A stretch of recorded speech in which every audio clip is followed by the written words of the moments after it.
The Low Post is brought to you by Goodyear, helping you discover the road ahead. Goodyear, more driven. Don't forget to check out the SVP pod with the one and only Scott Van Pelt.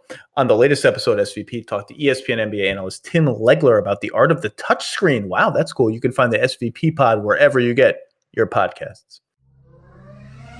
And now, the Low Post. Welcome to the Low Post podcast, live on a Monday afternoon where for the third straight day, the sun is shining, birds are chirping. It's beautiful outside.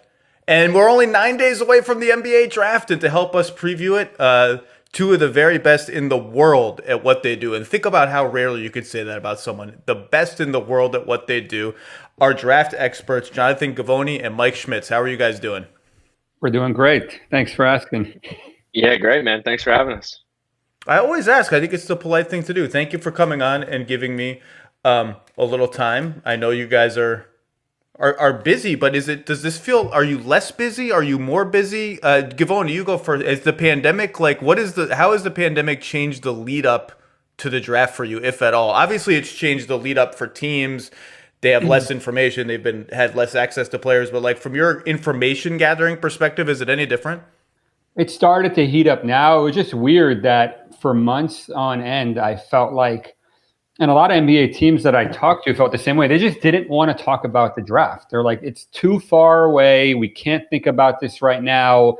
This is the class that we've been studying for 2+ years now. I dug up a link to, a piece you wrote about James Wiseman in the summer of 2018, where we're like, is he the number one pick? Is he not? So to still not be able to put this one in the rear view and kind of turn the page, that's what I think has been the challenging part, is that this isn't that kind of class where it's just so exciting to keep talking about them again and again and again for 2+ years.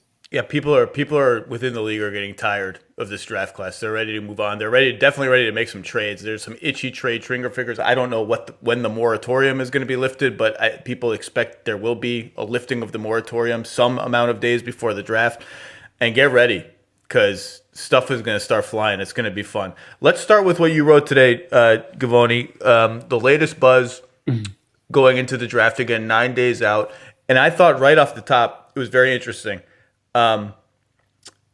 You reported that the assumption among a lot of teams is that LaMelo Ball is going to be the number one pick in the draft, and that several teams, whether it's by Minnesota or someone that trades for that pick, and that several teams have tried to trade for that pick or have looked into trading for that pick, including Chicago, Oklahoma City, which is a name that caught me off guard, and we can talk about that later, and Detroit. So there's been an interesting thing where all of the draft nicks that I really respect and go to try to learn who the hell these guys are before the draft love LaMelo Ball. Love. You guys both love LaMelo Ball. You have him both. Jonathan, you reported today that your assumption at this point is that he will likely be the number one pick in the draft. And then I feel like every other day there's this other narrative, is LaMelo going to slip? How far is he going to slip? Could he slip all the way to 7? Could he slip all the way to 8? Could he slip to 5? So Givony, I'll start with you. What's going on with LaMelo? What leads you to, how strongly do you actually believe that the number one pick is coalescing around him? I think what's happening is that the teams outside the top 10, they look at these top 3 guys, LaMelo, Anthony Edwards, James Wiseman, and they're just scared. They're just like, we want no part in those guys, and we would be petrified to make that pick. And I think that's where some of the chatter, among the part-time draft people is coming, But if you talk to the teams in the top 10, or at least most of them, they are very excited about LaMelo. And I'm hearing some of the offers that are being made to Minnesota, and they're pretty good, relative to what you would think is a bad number one pick, and it doesn't sound like they're going to make that move. So far they're rebuffing these offers, and so there's going to be a second meeting here between LaMelo and Minnesota at some point in the near future. I expect he's going to have to get on the basketball court and show them some stuff, but it's possible that will be enough to lock up the number one pick, where they might just say, we're not trading the pick and we're committing to him. So we'll see kind of how that goes, but that's what I'm following. But it really doesn't jive with what the other media outlets that I'm reading, where it's like he's in some kind of free fall, he's having these horrible workouts, he's having terrible interviews. I mean, that just isn't true, because he hasn't worked out for anybody, and he's done like maybe 4 interviews so far, and he's not a great interview. But I don't, so I don't know where that's coming from, but I suspect that part of it is he's such a lightning rod, and any time you tweet about him, you write about him, you mention him on a podcast, it gets so much attention. The internet. Oh, good. This is my first time doing it.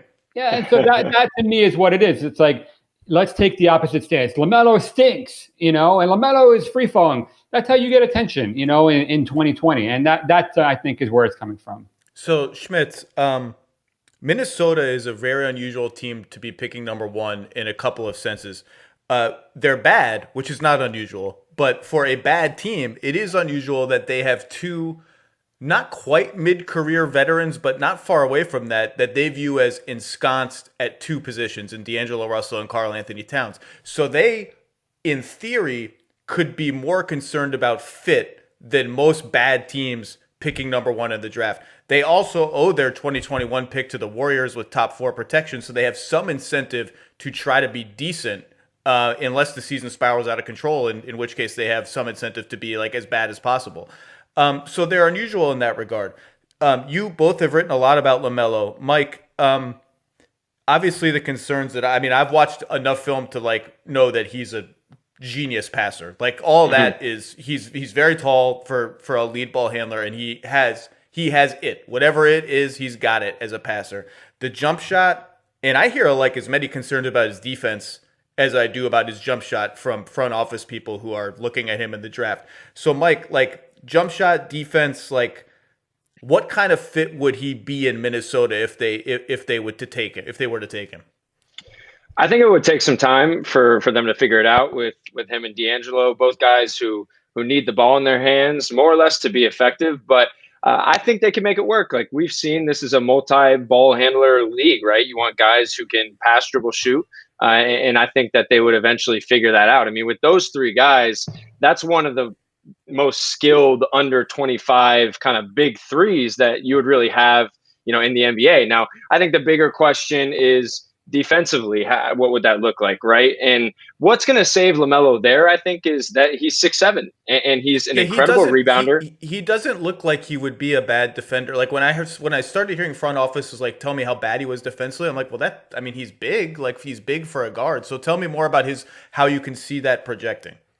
Yeah, they're not going to take advantage of him like they would a Trae Young, I don't think. They're not going to put him in ball screens, get a switch, and then just attack him left and right. He at least has the size to hold up there. But he's just never played in a winning environment. That's the reality of the situation. And I think that's the biggest question for me. It's not about the shooting, because he's incredibly confident. He has great touch. It's not about can he survive defensively, because he's 6'7" and he's a genius rebounder and really smart off the ball when he wants to be. It's more about if he goes to a situation where things are going south and they're losing, and he's got to kind of be one of the guys to turn things around. Is he going to do that? And it's not really completely his fault, right? He didn't decide to leave high school and go to Lithuania. He didn't decide, to go to all these different stops, and that ultimately led to Australia. But I think that's what teams are grappling with is this kid ever going to be a winner? Is he ever going to right the ship when things are going poorly? And because he's just been at so many different places, he's never really finished a full season. But the reality is he makes everyone around him better. People like playing with him. And I agree with Jonathan. There's so much negativity about him that people want to just spout off that he sucks. And I think people initially were like, hey, are you guys doing this for clicks? Are you guys just ranking him high so that you get clicks? And it's no, this dude's actually a 6'7" point guard who's a genius with the basketball and has that it factor that you talked about. So I think he would fit with those guys just fine. Defensively, I think he's going to figure it out. The question I have is if he goes to a Charlotte or somewhere like that where you're having a down season and you really got to dig deep. How much does he want to put up with those dog days? What's his ceiling as a jump shooter? Like what could we be talking about in terms of like, will he ever be able to shoot pull up threes at a decent clip, is the goal to be more like, can you have a Tony Parker level trajectory where you just become reliable enough from, well, I mean, Tony Parker was more than reliable. He became elite, but really good from 20 feet. Like what's your jump shot projection? I think he's going to be good. I mean, his problem is shot selection more than anything. Like he likes the Trae Young 30-foot pull-ups. I've honestly compared him a little bit to Trae in some ways, just as like a 6'7" Trae who's not quite as accurate of a shooter, but is much bigger, right? So if you kind of exchange in those two areas, that's the kind of player you get, and somebody that you got to live with the bad to get to the good. You got to live with some of the crazy plays to get to the genius. So he's not going to be like a Ricky Rubio where you're going under, and you're daring him. And I don't think it's going to be Lonzo either, because Lonzo always struggled from the free throw line. Lonzo always had some confidence issues. LaMelo has zero confidence issues, zero. So I think he's always going to be streaky because he's really, really just lax with his mechanics. He's a very undisciplined, kind of aloof type of dude. So I could see him being around a league average type of shooter, to where he's going to take some crazy pull-up threes and he's going to make some crazy pull-up threes. He might have 0 for 7 games and he might have 6 for 8 games. That's kind of how I view him. Jonathan, let's go back to the conversation about trading the number 1 pick, because there are a couple interesting games of chicken going on with, again, really unusual, if not unprecedented, to have the 2 top teams in the draft thinking about trading down. It never happens. So you have game of chicken number 1 is like Minnesota. I don't know. I mean, they've been pretty close to the vest with what they like and who they prefer and all that. But they can get a lot of stuff. They can get some stuff for trading down. But then it's like, how far? Let's say we go down to 3. How much do we care who Golden State takes it to? Like, if they have a strong preference between whoever and whoever, they have to put some value on, like, man, if we drop to 3, we might not get anybody we really love so much. So that's game of chicken number 1. Game of chicken number 2 is all these teams that are maybe thinking about engaging Golden State in trade discussions for the number 2 pick. They have to sit there like, well, who's Minnesota taking at 1? Like, how much do we actually, what chances do we actually have of getting the guy we're targeting? Maybe these are trades that happen like on the clock, right? But let's go back to your report on the number 1 pick. Chicago is the first name that you wrote, and it jumped out to me because you talk to teams around the league. Maybe it's because they have a new front office. Maybe it's because Arturas plays things pretty tight. But I've heard a lot of people asking me, hey, what do you think Chicago's going to do? Or like, if you heard anything about what Chicago's going to do, they have the rest of the league kind of confused. Have you heard any of that in your sort of sniffing around? Hey, are they maybe trying to move up? Yeah, you keep hearing from teams that the draft starts at 4 because there's an assumption that LaMelo, Edwards, and Wiseman are going 1, 2, 3 in some order. But what are they going to do at 4? You know, do they take Denny Avdia? Do they go with Tyrese Haliburton, Obi Toppin? You know, there's a lot of conjecture about that. They've done a really good job of kind of keeping their options open. Even the agents of the players at the top, they have no idea. You know, usually by now, the agents have a pretty good idea where their guys are, where they stand with each team. Nobody really knows where they stand with Chicago. I do think that there's a possibility that they do look to move up to 1. I've heard that they're fans of LaMelo. You know, they do have some really good pieces in place. You know, I mean, you hear that. I'm hearing that they like Lauri Markkanen a lot more right now than Wendell Carter, that he's more of an untouchable. And so, you know, Wendell has been a little bit disappointing so far his first 2 years. I think it's way too early to give up on him. I think he's going to be a stud when it's all said and done. I think he's at least a starter in the NBA, if not a really good starter. But is that what it takes for them to move up from 4 to 1? It seems like a pretty hefty price to me, but that is what it's going to cost. It looks like. Now, in a typical draft, not typical, but in, let's say, the 50% of drafts or 40% of drafts where there's a no-brainer number 1 pick, that is not an exorbitant price at all. There's like an exponential gap in value from number one to everything else. By all accounts, this is not that kind of draft unless but it might be, because all the people that I respect the most, they say LaMelo Ball is a no-brainer number one pick. He's the most talented player in the draft. We just did our article about the best guards in the draft. Schmitz, me, and Pelton. Unanimous. All, so maybe we're overthinking this to an extent. Maybe this is that kind of draft where LaMelo is the big prize, and that's what everybody's angling for. That's what we might find out on draft night ultimately. My best, okay, so you've hit on the question, which is like, how is Chicago getting up to number one? If they're trying to get up to number one, how are they doing it? This is the time of year. Part of the confusion I think that happens is Chicago, like every team, is probably making calls in every single direction. Who should we draft if we sit at 4? How can we move up? How can we move down? So like depending on who you hear from on a particular day, they'll have heard from Chicago doing a different thing than another guy who you may not hear from on a particular day who heard from Chicago trying to do the opposite thing. I don't know what the Bulls are going to do. As of 10 days ago to 12 days ago, my best educated guess, and that's really all, I mean, this is the time of year where you really gotta really lean on the people you trust, right? My best educated guess was they seemed pretty cool to me based on what other teams were telling me, sitting at 4 and just taking who's ever falling to them. I do think there is some degree of, we are a new front office. We have a new coach. To your point, Wendell Carter Jr. had a very strange and disappointing second season under Jim Boylan. We kind of want to make sure we know what we have in these guys before we trade one of them. But again, that's just my best educated guess. And we can start the discussion of like, what does it take to move from 4 to 1? Is Carter good enough? I don't think Minnesota is excited to revisit the Zach LaVine experience, if that's what it takes. I mean, I guess we're zeroing in on Carter. Is that right, Jonathan?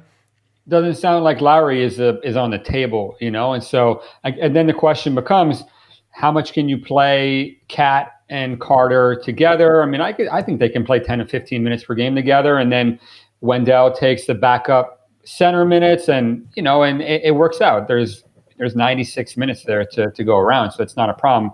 But yeah, that's what it sounds like. I mean, they could always look at future picks too. I mean, that's an interesting thing, is that nobody really wants to put a 2021 first rounder on the table right now because it is such a stacked draft. I mean, there are 7 or 8 guys who really are in the mix for the top 3. I mean, it's a loaded draft. Everybody's talked about, Cade Cunningham and Jalen Green, and to a lesser extent, Evan Mobley. But I mean, I think BJ Boston is right there. I think Keon Johnson is right there. I think Jalen Johnson is right there. It's a really, really top heavy draft.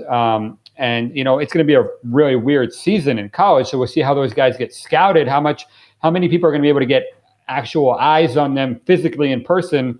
But, those 2021 picks, it's going to take a lot, I think.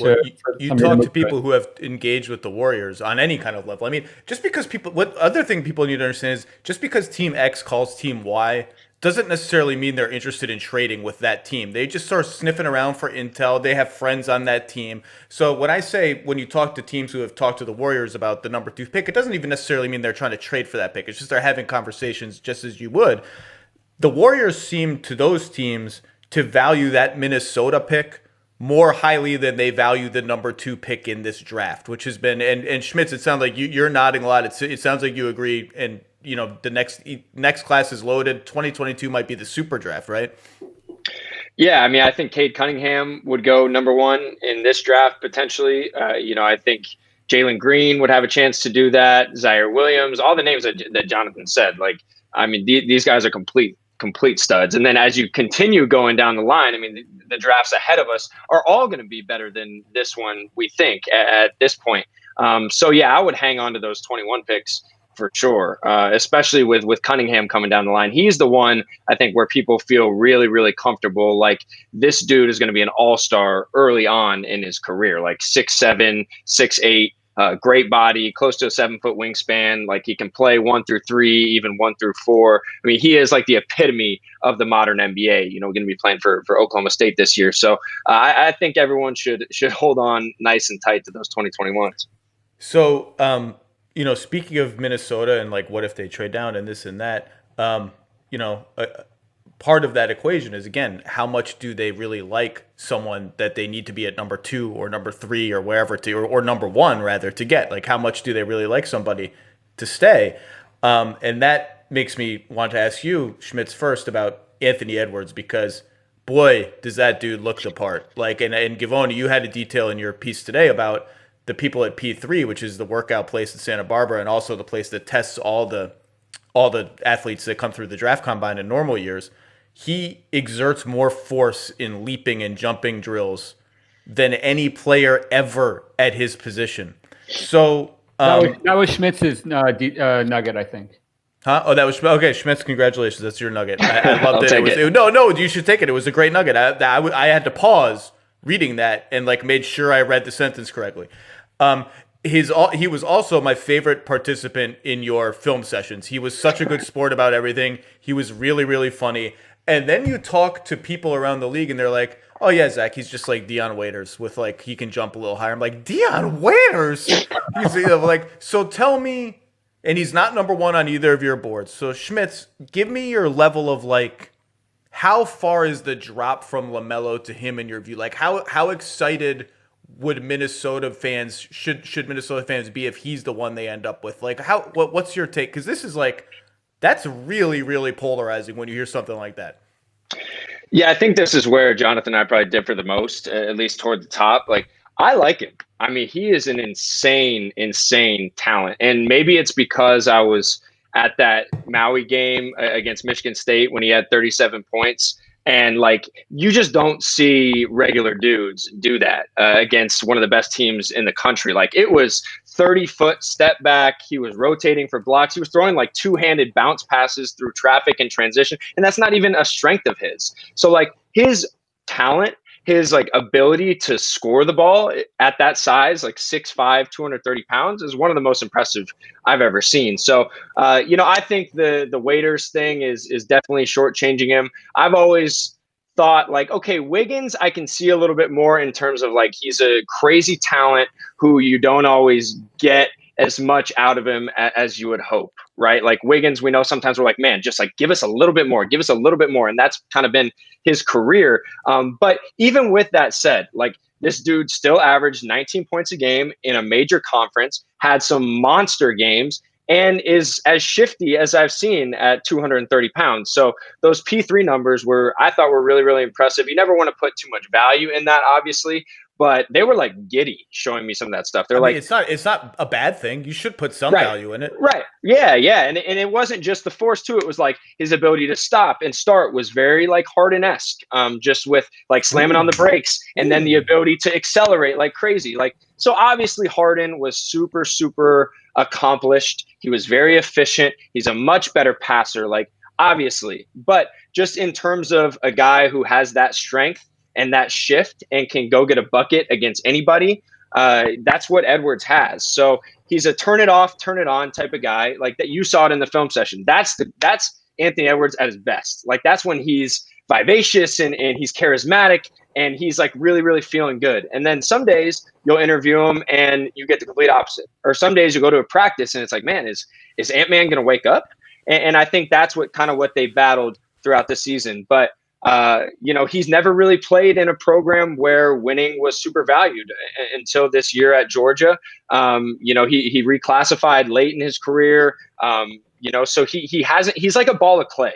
And I think it's really, really going to depend on where he lands. He's totally opposite from LaMelo. Like LaMelo is going to have some issues scoring in the half court efficiently.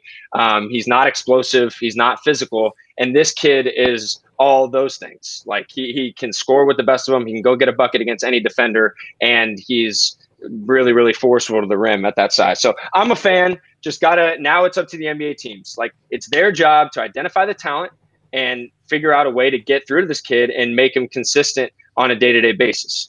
But yeah, I really appreciate the talent.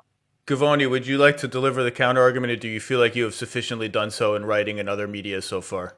I'm happy to say it as many times as I can. I mean, I think this kid is an incredible talent. There's no question in my mind that he is the prototype of what the NBA is looking for right now at the two guard position. Just the issue is the lack of fundamentals, the lack of accountability that he's been held to up until November of 2019, the lack of motor. I just think he's a selective competitor, and that's a very hard thing to teach a guy, how to compete on a day-to-day basis. And I get all the talk about why he's like that, because his background was very difficult.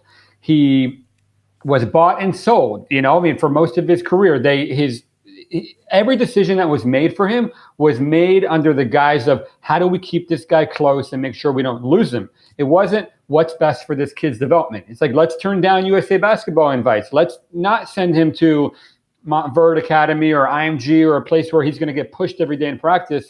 And so it was not, let's put him in the Nike EYBL where he's either going to sink or swim. And so it's going to be hard to make up for all that time that he's missed. And the fact that, he spent the last 8 months obviously not getting into great shape. We saw in the pro day, to me, he was huffing and puffing after 30 seconds. He was moving at half speed. That did nothing to, kind of ease my mind about those concerns about, I just don't trust this guy. I get that he's a talent, but I've been doing this for 17 years and I've seen a lot of talents in my time. And usually players like this don't end up reaching their full potential. Sometimes they do, but if I were the one, with the pick in my hands at number 2, it wouldn't be him. It wouldn't be Wiseman, by the way, either. I was going to say, this sounds a lot like the mutual skepticism relative skepticism, I think you guys share about Wiseman. And Schmitz, I had to chuckle. I almost started playing a sober drinking game because it was in the middle of the day on your film session with Wiseman about how many times you mentioned not having a mean streak or not having I was like, man, if I actually did this for real, my day would be over. But Schmitz, you said the word James Harden, and that we're going to get sidetracked for a second, and I don't care because that brought up a little a light bulb atop my head. I wanted to ask you guys to elaborate a little bit more on Killian Hayes, because there's a lot of guys in this draft who seem to have like a super wide range of possibilities where they could go in the draft and a super wide range of what draft evaluators think of them. So my friend Kevin O'Connor at The Ringer has Killian Hayes ranked as the single best prospect in the draft. A couple other guys have him in the top 4 or top 5. I think you guys had him outside the top 5 guards period in the draft in your top guards. Maybe you had him at number 6. Pelton had him at number 5. I watched some tape on him. I certainly get the intrigue. I get the Harden, the sort of visual Harden comparison, not a real Harden comparison, but the visual. So either one of you, well, Schmitz, I'll start with you. Like, where are we at with him, and like, why is there so much differentiation in what he is going to be? Yeah, I like his long-term potential. I think it's going to take him time because he's somebody who needs a situation set up for him to have success, right? And I think oftentimes when we're evaluating international prospects, it's really important to look at the context of the situation, right? We can all pop on Synergy and throw on the last 100 possessions and say what we think of a guy, right? But I think it's really important to know that it's very different going to put up numbers on an losing team than maybe it would be to play 15 minutes for Maccabi Tel Aviv and put up very little stats, right? It's a different situation. So I just think that it's going to take Killian time to, once he gets to the NBA, learn how to play with other good players, because he's not a guy who made a lot of shots off the catch. A lot of his success came in spread ball screen. We're going to live through your mistakes, and we're going to allow you to just kind of do what you do and pick and roll. And so that was the benefit for him of going to a place like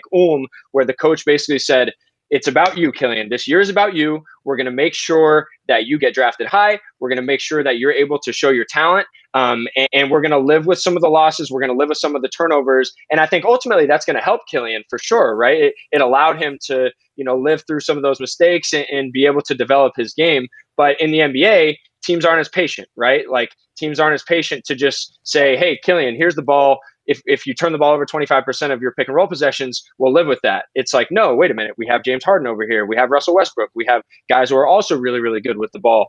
So I think that's where Jonathan and I probably differ a little bit more than some of the others, is that I just think it's going to take Killian time to learn how to play with other good players. I mean, he shot only 29% from three this year. He's a career 27% three-point shooter on his career, and he's not really a jet with the ball either, right? So one of those things is going to have to change. I think he's going to have to become a better perimeter shooter off the bounce, and then he can use his size and IQ to pick people apart, because going to his left hand and pick and roll, he's incredible. He's a tremendous passer, and he's really, really young. He's got great size. So there's a lot to like about him. I just kind of felt like it was a little bit quick to say that, you know, he's in the same category as a lot of those other guys that we talked about. Now, Jonathan, I know later in this week, I think Wednesday, you have another mock draft coming out, or your updated mock draft. Have you done one since the lottery? I think the lottery was the last one, right? I've been updating it internally, like, every day, but publicly. No. Wednesday will be the first one that comes out. Can you spoil where you have Hayes, or ballpark where you have Hayes, or do you not? Just him? I won't ask you to spoil anyone else, but maybe you don't want to. I don't care. Yeah, he's at number 12 on the updated mock to Sacramento. Interesting. He honestly, Zach, talking to teams even behind Sacramento at 12, people have no idea where he's going. You hear stuff from some of these teams that are in the late lottery, the mid first, the late teen. They say it's hard to find any one team who is absolutely in love with Killian Hayes. His range is huge. Now, apparently, two of the teams that really like him the most, I don't know if he's at the top of their board, but Chicago at 4, Detroit at 7. You do hear some chatter there that he's in the mix among 4 or 5 other guys. I don't know if he's going to get there. Maybe if there are scenarios where these teams trade down, maybe then he's the guy. But, I wouldn't shock me if on draft night he fell out of the lottery altogether. Even though I think he should be somewhere in that 10 to 15 mix. But I'm having a really hard time finding an actual home for him, just because, the problem with Killian, where I think comparing him with other guys, is that we've been scouting him for so long. I think the first time we saw him was in 2017, April. It was at the Jordan Brand International game. And he's literally probably 15 at that time or something like that, right? So that was 3 years ago. So he was 15 years old, exactly. And then we saw him at the FIBA Under-16 European Championship, where he was MVP. We saw him at the Eurocamp that spring also. We saw him at the Under-17 World Cup. We saw him at 2 different BWBs and 1 NBA Global Camp in Treviso. So we've seen him in other settings that aren't And that's where I think NBA teams are struggling. They say, well, if you take him outside of this one situation where everything was catered to him, everything was about him getting numbers, him getting drafted high, because they want to attract other talents in future years. They just spent 20 million euro on this incredible practice facility and academy. And that's their goal, is every next Killian Hayes in Europe should go through And so he was kind of the test case for people to look at. And so when he had 8 turnovers in his first game in September, they let him play through it. That would never, there's no other player in the draft other than maybe LaMelo, who you could say that about. And so that's where a lot of the skepticism around Hayes comes, because I think the German league is a little bit overrated. It's a pretty unathletic league, and he could get away with things at that level that are going to be a lot more difficult for him in the NBA, in my opinion. Well, when you mention other teams at Chicago at 4, Detroit at 7, potentially taking their chances to trade down and see if I can still get Killian Hayes, but I might be able to get something else too for trading down. You run the risk of, this seems particularly chaotic in terms of trying to figure out who everyone between you and the trade down spot is going to pick, because there's so many guys with wide ranges. And then you start to make these deals contingent on certain players being available, and that gets really tricky in real time and can end up getting a little bit messed up. And so you just don't know. Like, for instance, I'll just throw some names at you. For someone who does not know the draft, the prospects like at all until a day before, which doesn't really even count, everyone and their brother in the last 72 hours has asked me about Patrick Williams. They're not asking me for my opinion on Patrick Williams because they don't know. They know I don't know.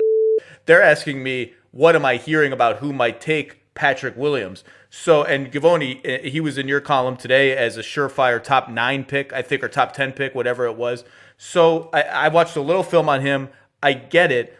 So I guess I'll start with you, Jonathan. Like, what has happened? Why am I suddenly getting blown up about this guy? What has happened in the last 2 weeks to sort of make him? And I've had people, by the way, above 9, 8 ask me about Patrick Williams.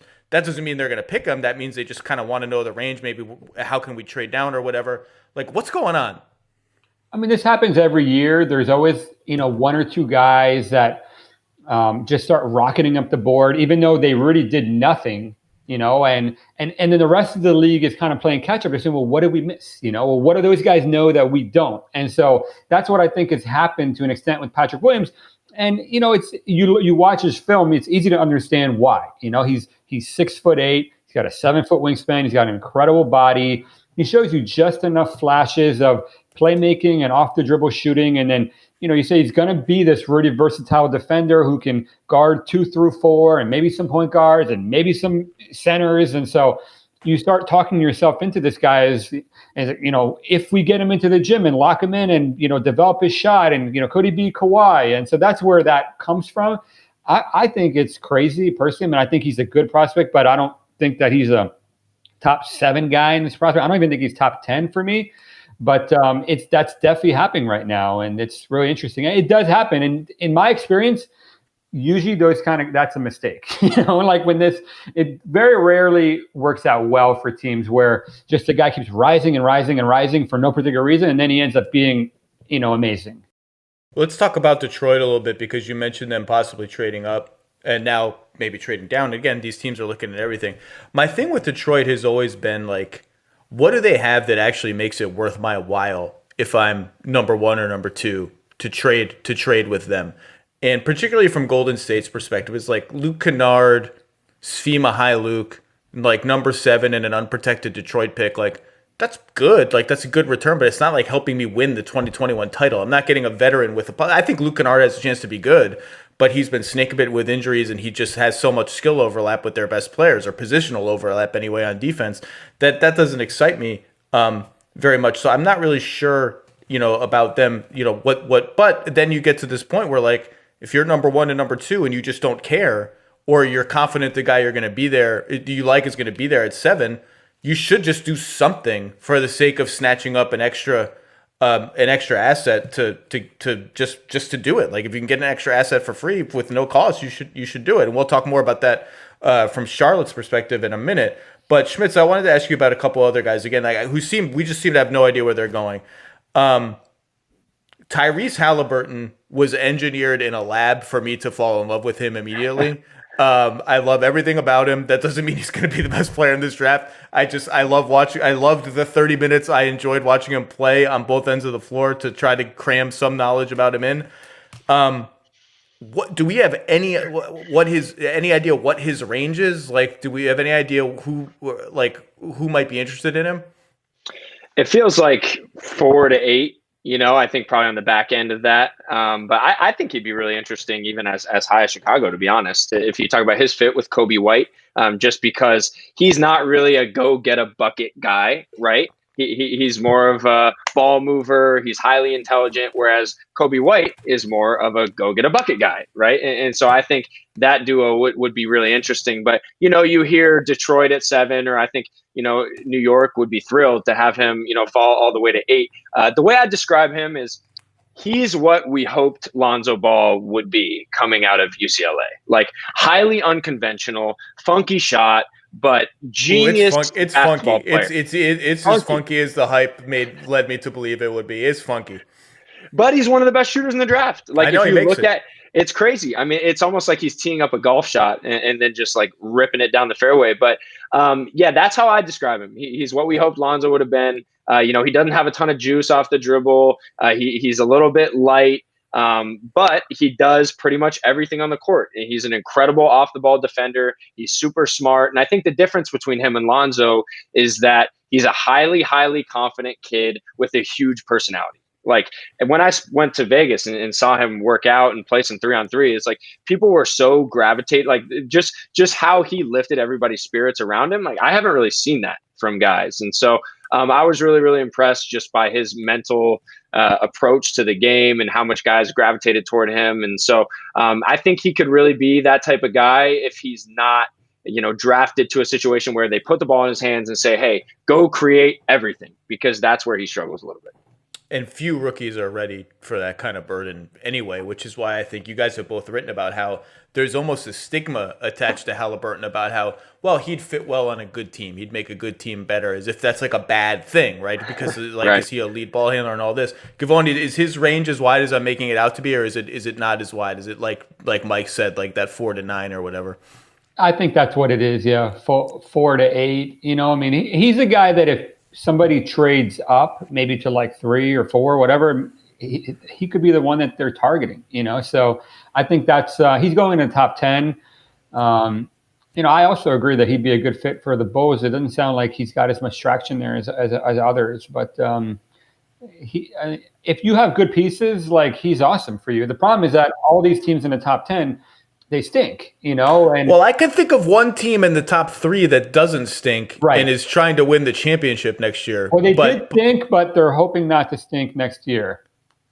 That seems to be. I mean, obviously that would be a reach at 2. You would try to trade down, but does he fit with Steph and Clay again? Is there too much positional overlap? I think he's a great fit with them. If you could play Clay at the 3, you can play all 3 of them together, and you don't want to overwork Steph too. It's a long season, and you don't want to play him 36, 38 minutes per game, coming off an injury and all that. So, you want to save him for the playoffs. So I think you need to have some real firepower there. That's one of my concerns with the Warriors is, are they going to, be able to win enough games to position themselves to get into the playoffs and not fall off their feet once the playoffs start? Well, the Warriors, it's just so tricky for them because they have clear ambitions of using this pick as a ticket to a star, and either a trade for a star, which by all accounts so far they have not been successful. Drew Holiday is not a capital S star, so that may be where whatever veteran trade they could get, that may be, and I talked about that with Bobby last week about how that might work. I don't think the number 2 pick is getting them an all-NBA level player at this point, and you guys have heard the same, I think. But what about Zach? What about a guy who used to be an all-NBA player? We talked about Detroit. What do they have to trade? He's got 2 years on his contract. Wiggins has 3. Is there something there that works for both sides? Is there, everybody's talking about Blake is in this amazing shape. He's healthy now. He's ready to go. If you're trying to win a championship, if your window is small, do you plug him in at the 5 and, and go, is that the move? I don't know. There is some talk about that out there. For me, I don't buy it because I just don't think you can trade the number 2 pick now for someone who, look, I really like Blake, and I'm glad to hear. I hear all the same things you're hearing. He looks amazing. He looks like old Blake, this and that. Summer is different than game 61 and, whatever in the playoffs. I just don't think you can trade the number 2 pick for someone who's. Well, you get 7 also. You get 7, and it just depends. Like, do you? And this is the thing that the Warriors are trying to do. If we can't get a capital S star, and I think this is why you hear so much Wiseman buzz for them at number 2, because at least that's the swing for the fences. Or Edwards, I guess, could be the swing for the fences. I'm just thinking out loud. Like that could be, if we're going to draft someone, we're going to try to if we're drafting at 2, we're not picking a guy like Haliburton who fits in nicely, because that doesn't do much for me when Steph, Clay, and Draymond are 35 years old. Let me take a shot at someone who might be able to take the mantle of the franchise. Failing that, you go into these trade back plus help my current team, because I do owe it to them to help them try to win the championship this year. I just think number 2 for Blake is even if I get 7, unless I just really love someone who's going to be there as much as anyone I would take at number 2. I just think I got to get a little more. I don't see it, but I'm the Warriors intel is all over the place, so I could be wrong. The other guy, what in the world do I make of Obi Toppin? Schmitz, and he's mocked all over the place. And I started watching film of his offense, and I know the book on him already. I'm watching film of his offense, and I'm like, this dude's defense must be so freaking bad if he's not like a no-brainer top 3 pick, because this guy is blowing it out of the water again as a 5 at Dayton and all of this. But like, I'll start with you, Givony. Actually, like where like the range for him seems especially wild. I mean, I think 8 is definitely the lowest he goes. I don't That's see him the lowest he goes. Yes, definitely. Wow. 8, the guy who recruited him all year, who signed him to, is running the team who has the number 8 pick. And I think from what all understanding, he's dying to get Obi Toppin. There's nobody that he trusts more in this draft. We're talking about Leon Rose and the Knicks than Obi Toppin. So I can't see any scenario that Toppin goes below 8. And I think, honestly, he's going 4 or 5, like I really don't think he's going very far, just because he was the best player in college basketball. They were a number 1 seed. He fits the modern NBA offensively really, really well. He's very high character. He's ready to go. Like if you're a bad team, you plug in Obi Toppin right away, and he's going to probably be rookie of the year. So what in a draft where you're picking a guy November 18. And then you're playing your first game December 22. There's a real comfort level having a guy who's 22 years old and is already is obviously one of the most productive players in the draft. He's probably the most ready guy to contribute right now. Schmitz, obviously the question is all about his defense. He played the 5 at Dayton. The assumption is a defense with him playing the 5 in the NBA is a disaster. So can he guard the 4? Well, then the question is, he doesn't exactly look light on his feet, and the 4s are getting smaller and faster and shootier in the NBA every year. So I will just put it to you. You seem the most optimistic about Toppin among you, Jonathan and Kevin Pelton, last week in your roundup of big men. Like, does he have a position on defense, or is he so good on offense that he's going to be Amari Stoudemire with 3-point range, and you just put him at the 5 and say, maybe we get enough good defenders around the wing and we're just a destructive offensive team and we live with it? Yeah, the defense I think is going to be a challenge, especially like you said, with the 4s are now wings, right? And so him chasing those guys around, I think is going to be a challenge. But watching some film with him, this kid has been coached. Like Anthony Grant is an NBA level coach, and we're going through pick and roll coverages, and he's like, listen, in the sideline alley, we're going to be icing, and then now here I'm weaking, and I got a corral, and he sees the game at a really, really high level, and I think that's going to help him at least become close to passable. Like he told me, he's like, listen, I've been studying Al Horford film, back to the Florida days and how he plays the cat and mouse game and bluff and recover. And so he understands those things, which I think is really, really going to help him. And I think he's going to be so good on offense that you live with some of that stuff. And that's kind of the comparison I've made. And I know they're on a different trajectory, him and Amari more powerful and this and that. But like if Amari came up in today's game where you're, bombing threes in trail situations, picking and popping and doing that,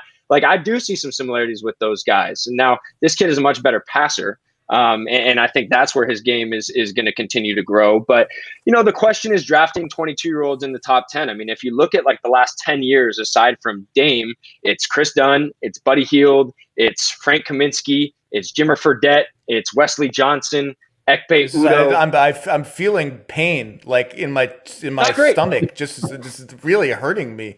I felt enough nausea. I felt enough nausea in the last 6 days. I don't need any more nausea. Stop inducing it in me. The list is not great. But here's what I'll say about Obi Toppin.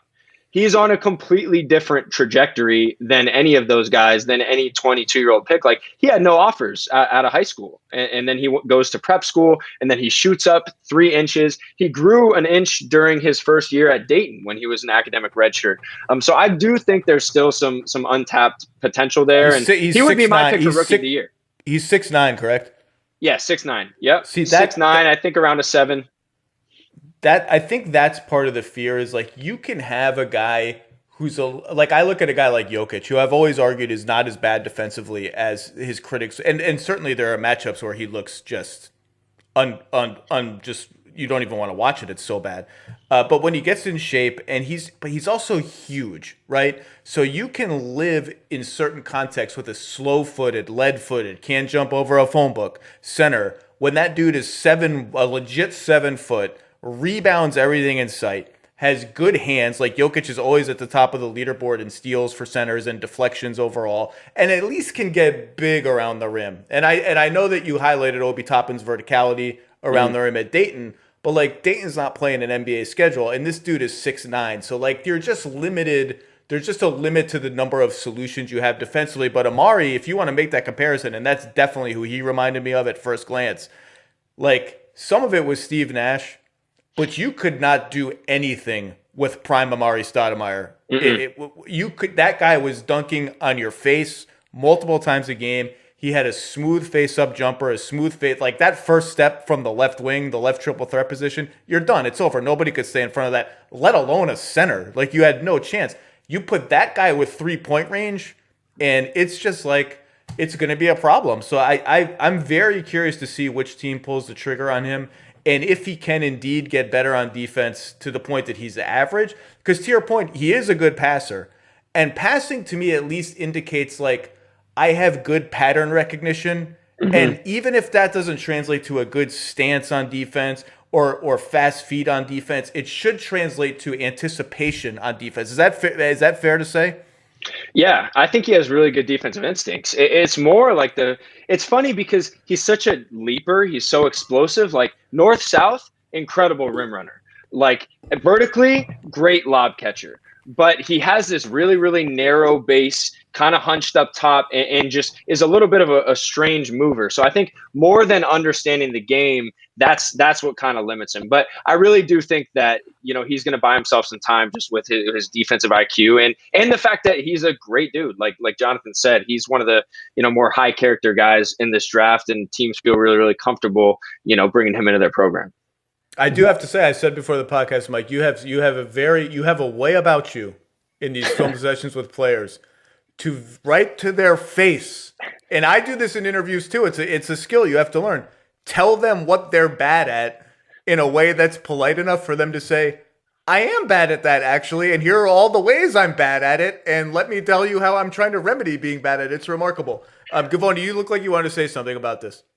Well, I'm just wondering how many guys who are 218 pounds when they're 22 years old really played the center position in the NBA. That, not so much the height to me, like he just doesn't have a lot of bulk. And so I really do see him ending up as a 4. I mean, we have this huge measurements database that goes back 30 years, and we have, almost every player that, has been in the NBA during that time.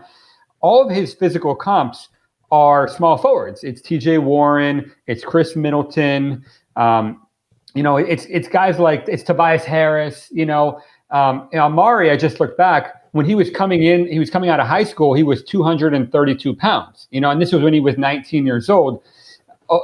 Obi is 218, maybe 220, and he's stayed that way. I mean, a year ago he measured 218, so he's not getting a lot bulkier from what I can tell, and so.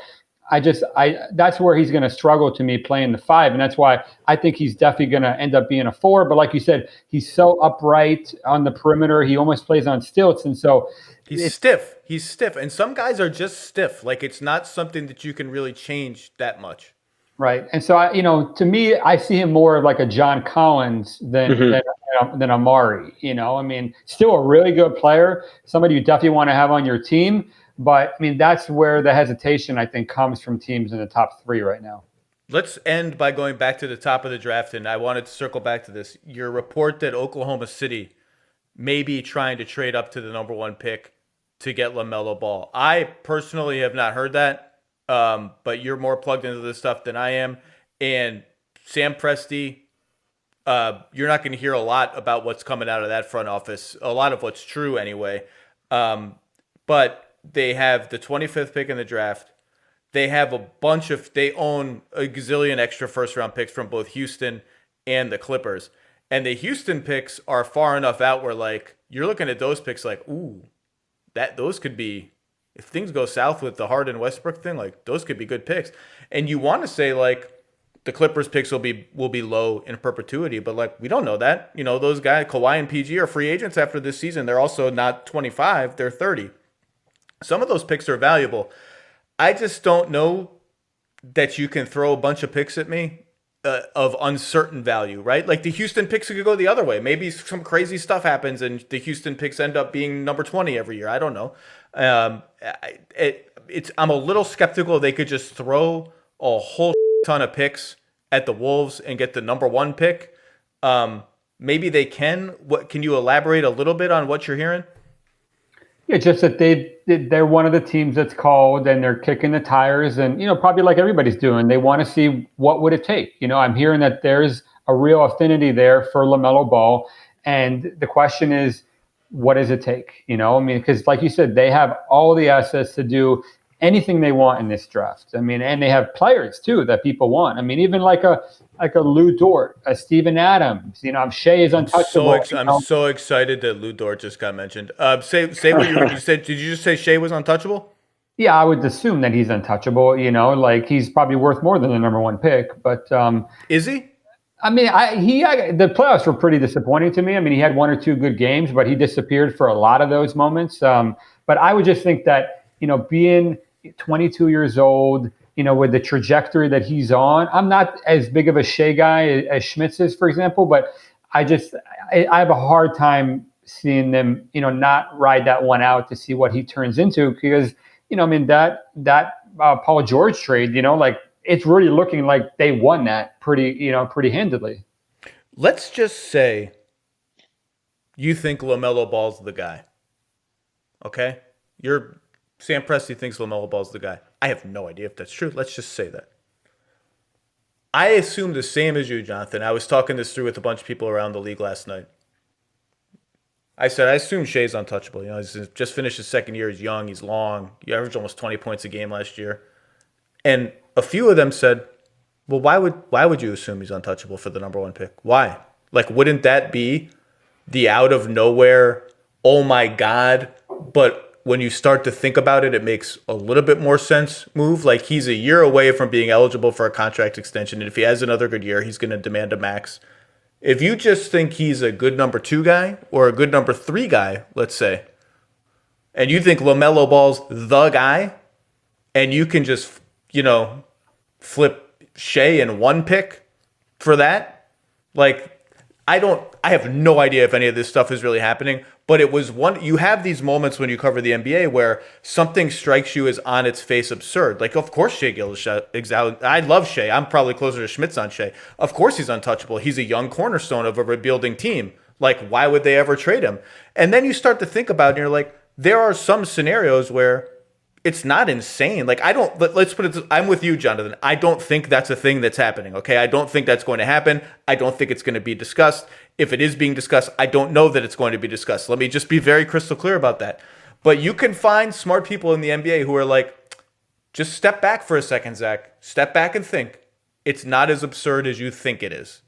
Yeah, it's a tough call to know, that's what makes this so hard is that we're talking about, draft prospects, who's going to pick who. We don't really know what, we have 150 games of evidence on Shea Gilgeous-Alexander in the NBA, and we still don't really know what kind of player he's going to end up being. So what are we going to say about James Wiseman, who played 3 games in college, or LaMelo Ball, who played 12 games, or Anthony Edwards, who played 25 meaningless games in college? So that's what makes this so tough. And honestly, I don't have the answer for it.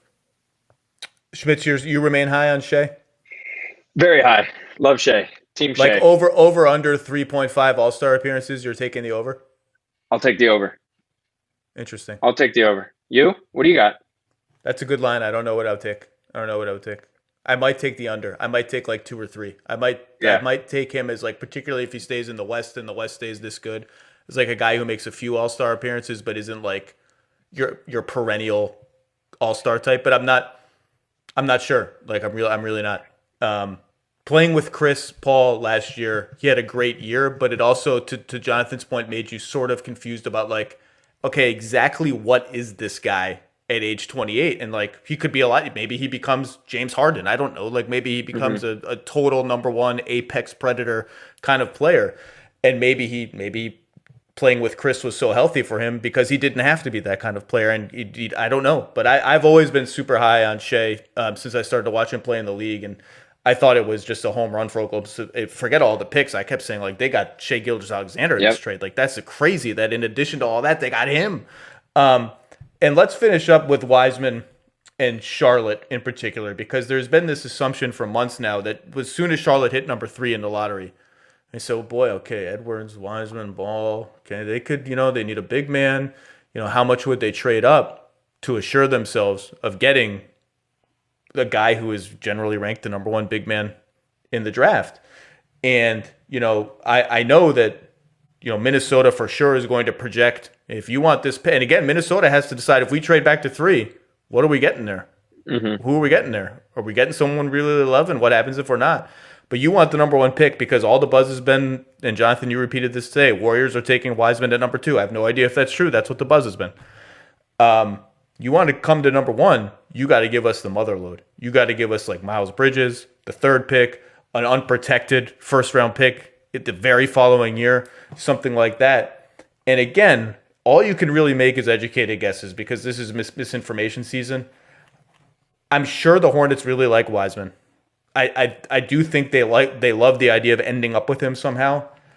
I'm not sure they're paying that kind of price to move up to get him, in part because that kid from USC, Okongwu, is a really intriguing prospect that I believe both of you have ahead of Wiseman on your big man rankings. Is that correct? Yep.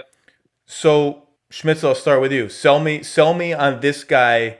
Forget the value proposition of like how much would Charlotte actually have to give up to move up to number 1 and 100% lock in James Wiseman. Sell me on the idea that there's effectively no difference between these two guys. If you get Okongwu at number 3, you should be totally psyched.